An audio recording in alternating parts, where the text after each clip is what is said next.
প্রিয় দর্শক, আসসালামু আলাইকুম। আপনাদের সকলকে আমন্ত্রণ জানাচ্ছি এখনকার আলোচনায়। আপনাদের সঙ্গে আমি আছি রুহুল ইসলাম আফাজ। প্রিয় দর্শক, সৌদি আরবে প্রিন্স সুলতান এয়ারবেসে ইরান যে মিসাইল হামলা করেছে, তাতে যুক্তরাষ্ট্রের বোয়িং E-3 সেন্ট্রি বিমান, গোয়েন্দা বিমান ধ্বংস করে দিয়েছে। এই বিমানকে বলা হয় আকাশের ভাসমান একটি রাডার স্টেশন। এই বিমানের যে কয়েকটি গুরুত্বপূর্ণ দিক রয়েছে, সেটা হলো আকাশে খুব নিখুঁতভাবে দূরের বিমান এবং মিসাইল শনাক্ত করতে পারে। এই বিমান দিয়ে যুদ্ধক্ষেত্রের নজরদারি এবং সার্ভিলেন্স করা হয়। ফাইটার জেটগুলোর দিক নির্দেশনা দেওয়া হয় এই বিমান দিয়ে। আকাশের প্রতিরক্ষা সমন্বয় করা হয় এই বিমান দিয়ে। এই বিমানের যে বিশেষ যে গুণ রয়েছে, সেটি হলো অনেক দূর, শত শত কিলোমিটার পর্যন্ত লক্ষ্য শনাক্ত করতে পারে এই বিমানটি। এই বিমানটি নেটো এবং ইউনাইটেড স্টেট এবং সৌদি আরব কিন্তু এই জায়গাগুলো কিন্তু এই বিমান E-3 সেন্ট্রি বিমানটা কিন্তু তারা ব্যবহার করে আসছে। এরকম একটি শক্তিশালী আমেরিকার E-3 গোয়েন্দা বিমান ধ্বংস করে দিয়ে আমেরিকার মাথা নষ্ট করে দিয়েছে। এই বিমান ধ্বংসের মধ্য দিয়ে ইসরায়েল এবং আমেরিকার যুদ্ধের হিসাব নিকাশ তারা পাল্টে দিয়েছে। এতদিন তারা অনেক হামড়ি তুমড়ি করেছে, যে তারা এখন টের পাচ্ছে, হাড়ে হাড়ে টের পাচ্ছে যে ইরান যেভাবে জবাব দিচ্ছে এবং যেভাবে আমেরিকার অত্যাধুনিক যুদ্ধ বিমান সহ প্রযুক্তির সর্বশ্রেষ্ঠ গোয়েন্দা বিমান ধ্বংসের মধ্য দিয়ে আবারও ইরান তার শক্তিমত্তার জবাব দিয়ে যাচ্ছে। এই বিমানের ধ্বংস করার মধ্য দিয়ে ইরান আমেরিকার যুদ্ধের যে মনোভাব, যে একটা কৌশল, সেই কৌশল কিন্তু ইরান ভেঙে দিয়েছে। আমেরিকার যে দীর্ঘদিনের যে একটা মনোভাব ছিল, যে তারা যেভাবে ভেনিজুয়েলাতে তারা হামলা করে নিকোলা মাদুরোকে তারা ধরে নিয়ে আসছে, সেই চিন্তা থেকে তারা মনে করছিল যে ইরানে হয়তো সেই রকম একটি বিপর্যয় তৈরি করে ইরানের সরকার পরিবর্তন করে দিয়ে ইরানকে ধ্বংস করে দিয়ে তারা ইরানে একটি রাজত্ব কায়েম করবে। কিন্তু বাস্তবে সেটা সম্ভব হচ্ছে না, সেটাই আমরা দেখতে পাচ্ছি প্রিয় দর্শক। এদিকে আরেকটি খবর প্রিয় দর্শক আপনাদেরকে জানাতে চাই, যে ইব্রাহিম জুলফিকার মূলত ইরানের সামরিক মুখপাত্র হিসাবে সম্প্রতি এই উত্তেজনার মধ্যে আমেরিকা এবং ইসরায়েলকে কড়া হুঁশিয়ারি দিয়েছেন। তিনি বলেছেন, ইউনাইটেড স্টেট ইসরায়েল যদি ইরানের বিরুদ্ধে স্থল অভিযান মানে গ্রাউন্ড অপারেশন শুরু করে, তাহলে এটা হবে তাদের জন্য অত্যন্ত ভয়ানক একটা পরিস্থিতি তাদের জন্য বয়ে আনবে। তার বক্তব্য অনুযায়ী আমেরিকার সৈন্যরা মৃত্যুর ফাঁদে পড়বে, মৃত্যু অবধারিত। গ্রাউন্ড অপারেশনে গিয়ে আমেরিকার সৈন্যরা ইরানের মাটিতে গিয়ে টিকবে, সেটা কল্পনা করাও যায় না। সেই জন্য তিনি খুবই জোরালোভাবে তিনি বলেছেন যে তাদের মৃত্যুর একটা ফাঁদ তৈরি হবে। পারস্য উপসাগর অঞ্চলে তাদের জন্য পরিস্থিতি হবে অত্যন্ত বিপজ্জনক। তিনি এমন কথাও বলেছেন, মার্কিন সৈন্যরা সমুদ্রের হাঙ্গরের খাবারে পরিণত হবে।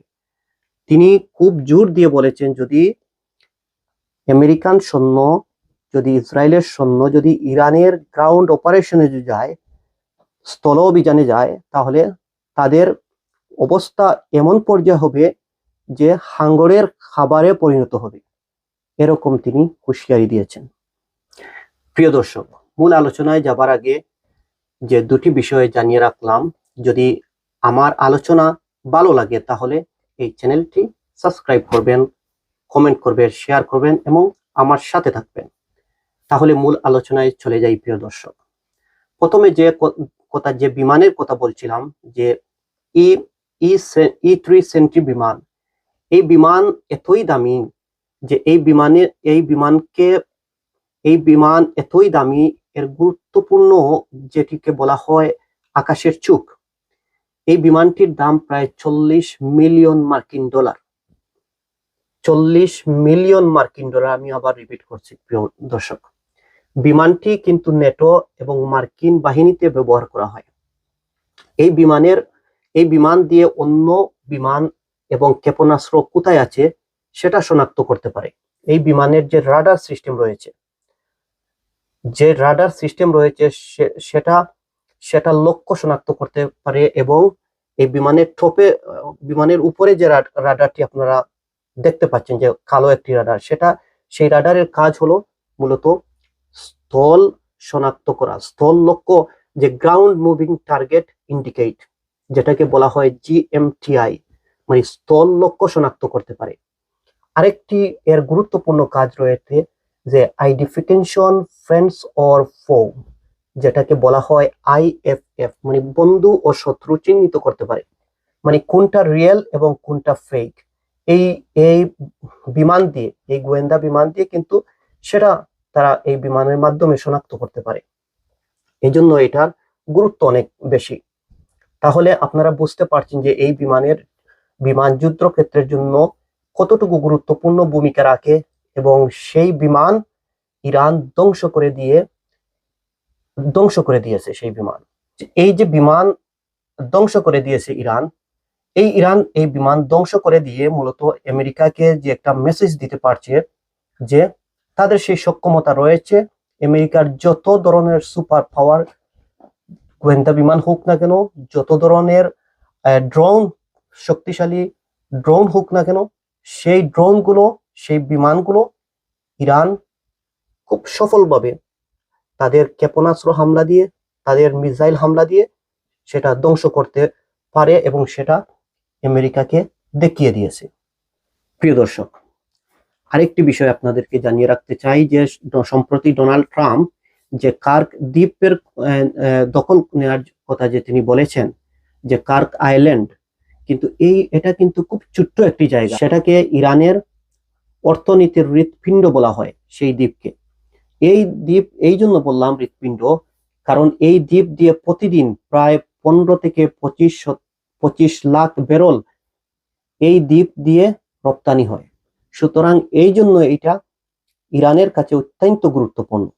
আর সেই দ্বীপটা, সেই কার্ক দ্বীপ, ডোনাল্ড ট্রাম্প দখল করে নেওয়ার জন্য তিনি বলেছেন ইতিমধ্যে।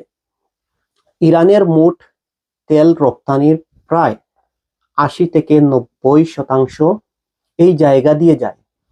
এই জায়গা দিয়ে কিন্তু 80 থেকে 90% এই দ্বীপ দিয়ে তেলগুলো নিয়ে যাওয়া হয়। এই জন্য আমেরিকার ডোনাল্ড ট্রাম্প চাচ্ছেন এই দ্বীপ তাদের নিয়ন্ত্রণে নেওয়ার জন্য, কিন্তু সেটা তো চাইলেই তো ডোনাল্ড ট্রাম্প দখল করতে পারবেন না।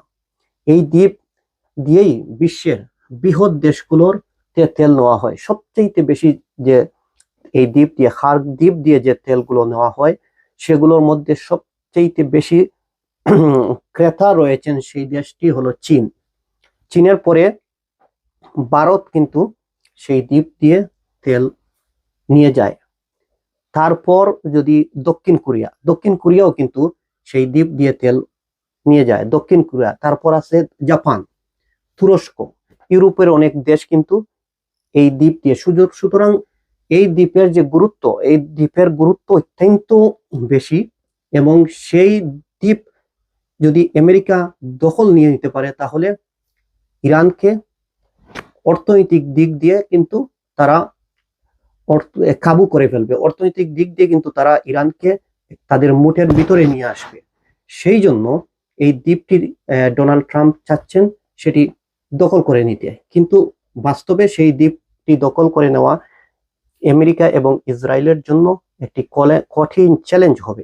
এটা সম্ভব হবে না, কারণ ইতিমধ্যে যে ইরান যেভাবে তার হামলা করেছে, মিসাইল হামলা করেছে, তাদের বড় বড় ড্রোন গুলো ধ্বংস করে দিয়েছে, সুপার পাওয়ার যে ড্রোন যেগুলো, সেগুলো ধ্বংস করেছে, রাডার সিস্টেম ধ্বংস করে দিয়েছে। এই তেল ট্যাঙ্কার গুলো যায় বিশ্বের সবচেয়ে গুরুত্বপূর্ণ সমুদ্র পথ দিয়ে, স্ট্রেইট অফ হরমুজ।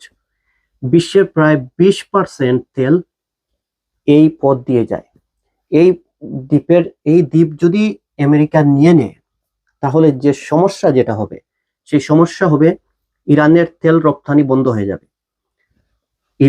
ইরান যে তেল রপ্তানি যে করতো দীর্ঘদিন থেকে, যে রুট দিয়ে করতো, সেই রুট বন্ধ হয়ে গেলে ইরানের তেল রপ্তানি সম্পূর্ণভাবে বন্ধ হয়ে যাবে।